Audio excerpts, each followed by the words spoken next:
नमस्कार दोस्तों, स्वागत है आप सभी का आपके अपने यूट्यूब चैनल खुशहाल ज़िंदगी में। हिंदू पंचांग के अनुसार हर कार्तिक मास के कृष्ण पक्ष की चतुर्थी तिथि को करवा चौथ का पर्व मनाया जाता है। इस दिन सुहागिन महिलाएं पति की लंबी आयु और सुखी वैवाहिक जीवन के लिए निर्जला व्रत रखती हैं।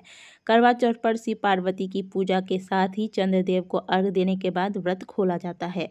विधि विधान से पूजा करने के साथ करवा चौथ का कथा पढ़ना लाभकारी माना जाता है। मान्यता है कि करवा चौथ पर जो महिला कथा नहीं पढ़ती उनका व्रत व पूजन अधूरा होता है। कथा पढ़ती हैं या फिर सुनती हैं तो उन्हें शुभ फलों की प्राप्ति होती है। तो आइए श्रवण करते हैं करवा चौथ व्रत की कथा। बहुत पुरानी बात है। एक नगर में एक साहूकार रहता था जिसके 7 बेटे और एक बेटी थी। बेटी का नाम करवा था। उसकी प्यारी बेटी की धूमधाम से शादी करके उसके ससुराल के लिए विदा कर दिया गया। भाई अपनी बहन से बहुत ही प्यार करते थे। एक बार की बात है, बहन अपने ससुराल से मायके आई हुई थी। यहाँ उसने अपने भाभियों के साथ मिलकर करवा चौथ का व्रत रखा, लेकिन शाम होते होते वह भूख से व्याकुल हो उठी।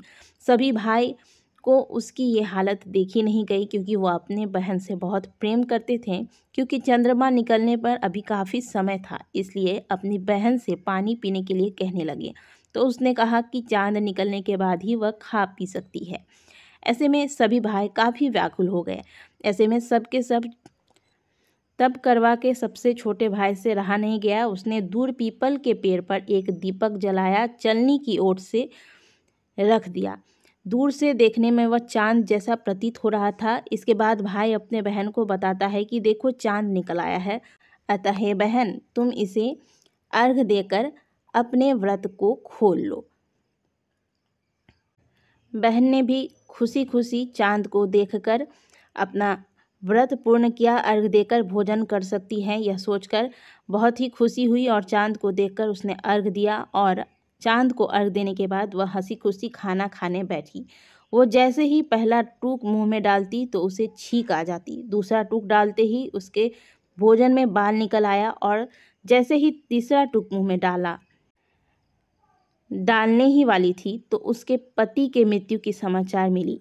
ऐसे में वह काफ़ी उदास हुई, बहुत रोने धोने लगी। तब उसके भाभी उसे भाई द्वारा की गई हरकत की सच्चाई बताती है और उसके साथ ऐसा क्यों हुआ। करवा चौथ का व्रत गलत तरीके से टूटने के कारण देवता उससे नाराज हो गए हैं और उन्होंने ऐसा किया है। सच्चाई जानने के बाद वह निश्चय करती है कि वह अपने पति का अंतिम संस्कार नहीं होने देगी और अपने सतीत्व से उसे पुनर्जीवन दिलाकर रहेगी। वह पूरे 1 साल तक अपने पति के शव के पास बैठी रही, उसकी देखभाल करती रही। उसके ऊपर दिन में 2 बार उसकी छोटी ननद उसे खाना पहुंचाने आया करती थी। वो हर चौथ पर चौथ माता की पूजा करती, दीपक लगाती तथा चंद्रमा को अर्घ्य देती थी। इस प्रकार से माघ मास की चौथ आई, उसने चौथ का व्रत रखा, उसने पूजा किया। करवा माता आई और माघ मास की जो करवा माता होती है उन्होंने कहा करवा ले बहन भाइयों की प्यारी करवा ले। इस प्रकार से सुनकर उसे अपनी गलती का एहसास हुआ।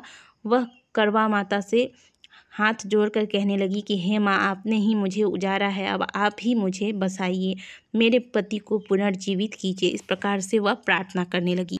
तब माता ने कहा कि पौष मास में जो चौथ का व्रत आएगा वह व्रत करना और उसी माता से कहना वह सबसे बड़ी है, वही तुम्हें तुम्हारा सुहाग दिलाएंगी। तो फिर जब पौष मास में चौथ का व्रत उसने रखा, विधि पूर्वक पूजन किया, चंद्रदेव को अर्घ दिया, उस समय फिर माता आई और माता ने कहा करवा ले भाइयों की प्यारी करवा ले।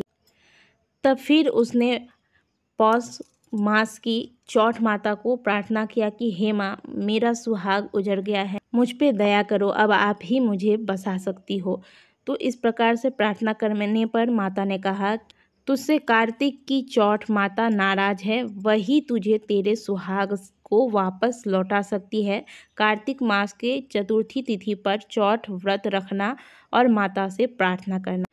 इस बार कार्तिक मास की चौथ व्रत की तैयारी साहूकार की बेटी ने पहले से कर रखी थी। उसने 16 श्रृंगार की सामग्रियां मंगवाई, पूजा की सभी सामग्रियां मंगवाकर कार्तिक मास के चौथ व्रत को बहुत ही विधि पूर्वक किया, चंद्रदेव को अर्घ्य दिया। इसके बाद इसके बाद कार्तिक की चौठ माता वहाँ प्रकट हुई और उन्होंने गुस्से से कहा, करवा ले भाइयों की प्यारी करवा ले, दिन में चांद उगाने वाली करवा ले, ले व्रत खंडन करने वाली करवा ले, भूखी करवा ले।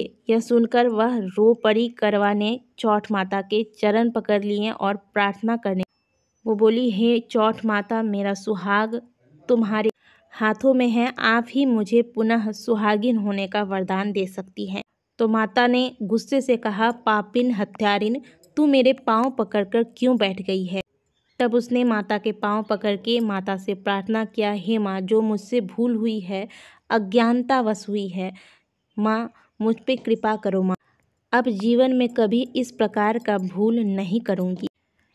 उसकी प्रार्थना से चौठ माता ने प्रसन्न होकर अपने आँखों से काजल, हाथों से मेहंदी, अपने टीके में से रोली लेकर उसके पति के ऊपर छिड़क दिया, तो उसका पति पुनः जीवित हो गया। दोनों पति पत्नी ने मिलकर चौठ माता को प्रणाम किया।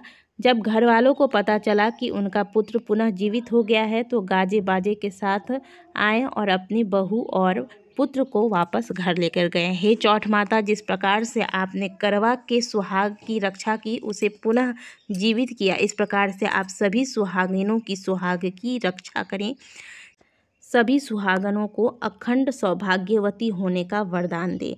बोलिए ओम श्री गणेशाय नमः। चौठ माता की जय।